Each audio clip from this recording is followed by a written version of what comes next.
संतोष देशमुख हत्या प्रकरणामध्ये थोड्याच वेळात बीड जिल्हा विशेष न्यायालयात सुनावणीला सुरुवात होणार आहे। वाल्मिक कराडच्या डिस्चार्ज अर्जावरती युक्तिवाद होणार आहे, तर विष्णू चाटेच्या बीड जेलच्या मागणीवर सुद्धा आज कोर्ट निर्णय देण्याची शक्यता आहे।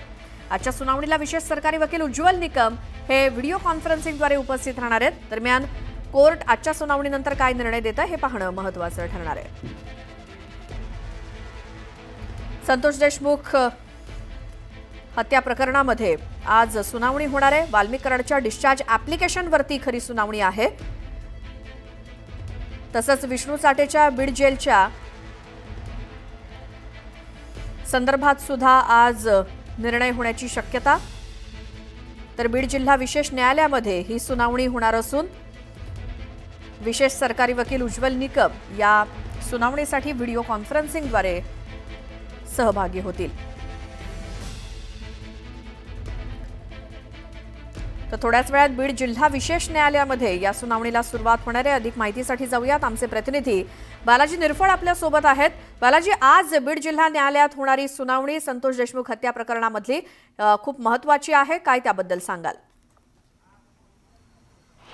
श्वेता, एकूण जर खरं बघितलं तर या सुनावणीकडे सगळ्यांचं लक्ष लागलेलं आहे। आज सगळ्यात मुख्य जर प्रामुख्याने बघितलं तर ही सुनावणी जी आहे ती थोड्याच वेळात सुरुवात होणार आहे।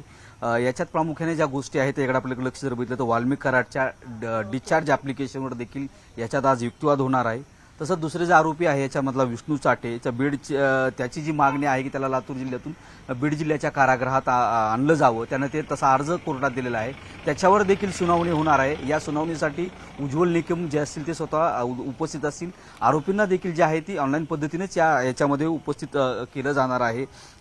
एकूण जर बघितलं तर आज अजित पवारांचा बीड जिल्हा दौरा आहे। ज्या काही घटना परळीत घडल्या मारहाणीच्या, त्या घटनेचा सुद्धा पडसाद सध्या राजकीय उमटान दिसत आहे। मात्र याच्यातच आता जे आहे ते संतोष देशमुख यांच्या हत्या प्रकरणाची सुनावणी आज जी आहे ती कोर्टात सुरू होणार आहे। थोड्याच वेळात 11 वाजता साधारणतः ही सुनावणी बरोबर सुरू होईल। याच्यात प्रामुख्यानं आज सरकारी पक्ष असेल किंवा आरोपीचा पक्ष असेल हे नेमके आणखी कुठले नवीन मुद्दे उपस्थित या प्रकरणात करतायत का याकडे देखील लक्ष लागलेलं असणार आहे। मात्र प्रामुख्यानं ज्या दोन गोष्टी आहेत, वाल्मिक कराडच्या डिस्चार्ज ॲप्लिकेशनवर युक्तिवाद आणि विष्णू चाटेच्या जो तो बीड जेलच्या ज्या मागणीवर जो तो निकाल जो आहे तो आज कोर्ट काय देतं याकडे प्रामुख्याने लक्ष लागलेलं आहे।